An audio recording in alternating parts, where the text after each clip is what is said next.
Maswerteng hapon po mga ka-STL. Narito na po ang resulta ng STL Bulacan para sa araw na to, second draw, July 29, 2025. Araw ng Martes. Naway ang mga natayan nyo po mga numero kanina ay manalo nawa ngayong hapong ito, 4 PM. Kaya kunin nyo na po ang inyong mga ticket. Narito na po ang resulta. Ang mga numerong ninalo sa STL Bulacan ngayong hapong ito, July 29, 2025, 4 PM. Second draw result, 31 at 33 in exact order.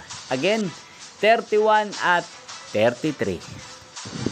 At ngayong hapong ito sa STL Bulacan, natin pong i-shoutout si Ate Weng ng Bulacan na nanonood po sa channel ito. Shoutout po sa inyo, Ate Weng. Sana po ay nasa mabuti kayong kalagayan. Inyo pong napanood ang resulta ng STL Bulacan. Magkita-kita pong muli tayo mamayang 8 PM. Thank you for watching.